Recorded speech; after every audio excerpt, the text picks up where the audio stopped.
അങ്ങനെ മൂന്നാം ഘട്ട ലോക്സഭാ തെരഞ്ഞെടുപ്പ് സമാപിച്ചിരിക്കുകയാണ്. കഴിഞ്ഞ രണ്ട് ഘട്ടങ്ങളിലേതുപോലെ തന്നെ ഈ മൂന്നാം ഘട്ടത്തിലും വോട്ടിംഗ് ശതമാനത്തിൽ വലിയ ഇടിവാണ് ഉണ്ടായിരിക്കുന്നത്. തുടർച്ചയായി പോളിംഗ് ശതമാനത്തിൽ ഉണ്ടാകുന്ന ഈ ഇടിവ് BJPക്ക് നല്ല സൂചനകളല്ല നൽകുന്നത്. കഴിഞ്ഞ രണ്ട് ഘട്ടങ്ങളെ അപേക്ഷിച്ച് അല്പം കൂടി ഭേദപ്പെട്ട പോളിംഗ് ആണ് മൂന്നാം ഘട്ടത്തിൽ ഉണ്ടായിരിക്കുന്നത്. കടുത്ത മത്സരം നടക്കുന്ന വെസ്റ്റ് ബംഗാളിലും ഗുജറാത്തിലും കഴിഞ്ഞ പ്രാവശ്യത്തെ അപേക്ഷിച്ച് 5% കുറവാണ് ഉണ്ടായിരിക്കുന്നത്. അതുപോലെ ബീഹാറിൽ 3% കുറവും ഉത്തർപ്രദേശിലും മഹാരാഷ്ട്രയിലും 2.5% കുറവുമാണ് ഇപ്രാവശ്യം. കഴിഞ്ഞ രണ്ട് ഘട്ടങ്ങളെ അപേക്ഷിച്ച് ഇപ്രാവശ്യം പോളിംഗ് ശതമാനത്തിൽ ഉണ്ടായിരിക്കുന്ന നേരിയ വർധനവ് ആർക്കും വോട്ട് ചെയ്യാൻ താല്പര്യമില്ലാത്ത ആൾക്കാർ BJPയെ തോൽപ്പിക്കണമെങ്കിൽ വോട്ട് ചെയ്തേ മതിയാവൂ എന്ന് ഉറപ്പിച്ച് പോളിംഗ് ബൂത്തിൽ വന്നതാകാനാണ് സാധ്യത. ആദ്യ രണ്ട് ഘട്ടങ്ങളിൽ തെരഞ്ഞെടുപ്പ് നടന്ന 189 മണ്ഡലങ്ങളിൽ 2019 അപേക്ഷിച്ച് BJPക്ക് 25 സീറ്റുകൾ വരെ നഷ്ടമാവുമെന്നാണ് ഗ്രൗണ്ട് റിപ്പോർട്ടുകൾ പറയുന്നത്. മിനിമം 20 സീറ്റെങ്കിലും BJPക്ക് നഷ്ടപ്പെടും.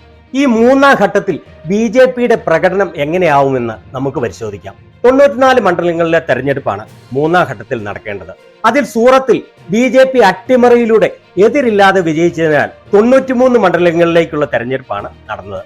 26-ൽ 26 സീറ്റിലേക്കും ഈ ഘട്ടത്തിൽ തെരഞ്ഞെടുപ്പ് നടന്ന ഗുജറാത്തിൽ 2019 മുഴുവൻ സീറ്റുകൾ നേടിയ BJPക്ക് മിനിമം 3 സീറ്റുകൾ നഷ്ടമാവും. ക്ഷത്രിയരുടെ എതിർപ്പിനെ തുടർന്ന് അത് 5 വരെ നഷ്ടമാവാനുള്ള സാധ്യത ഏറെയാണ്. കർണാടകത്തിലെ ബാക്കിയുള്ള 14 സീറ്റുകളിലേക്കാണ് തെരഞ്ഞെടുപ്പ് നടന്നത്.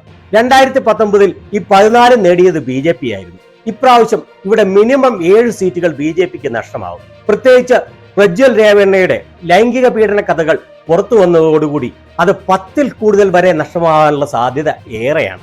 മഹാരാഷ്ട്രയിൽ 11 സീറ്റുകളിലേക്കാണ് തെരഞ്ഞെടുപ്പ് നടന്നത്. 2019 ഇതിൽ 7 സീറ്റുകൾ നേടിയ NDAക്ക് ഇപ്രാവശ്യം മിനിമം 2 സീറ്റുകളെങ്കിലും നഷ്ടപ്പെടും. അത് 3 സീറ്റുകൾ വരെ ആവാനുള്ള സാധ്യത ഏറെയാണ്. ഉത്തർപ്രദേശിൽ തെരഞ്ഞെടുപ്പ് നടന്ന 10 സീറ്റുകളിൽ കഴിഞ്ഞ പ്രാവശ്യം 8 സീറ്റുകൾ നേടിയ BJP 2 നഷ്ടപ്പെട്ട് 6ലേക്ക് എത്തും. 9 സീറ്റുകളിലേക്ക് തിരഞ്ഞെടുപ്പ് നടന്ന മധ്യപ്രദേശിൽ ഇപ്രാവശ്യം BJPക്ക് അതിൽ മിനിമം 4 സീറ്റുകൾ നഷ്ടമാവും. അത് 5 സീറ്റുകൾ വരെ നഷ്ടമാകാനുള്ള സാധ്യത ഏറെയാണ്. കഴിഞ്ഞ നിയമസഭാ തെരഞ്ഞെടുപ്പിൽ കോൺഗ്രസ് മെച്ചപ്പെട്ട പ്രകടനം കാഴ്ചവെച്ച ചമ്പൽ ഗാളിയാർ മേഖലകളിലെ സീറ്റുകളാണ് ഇവ.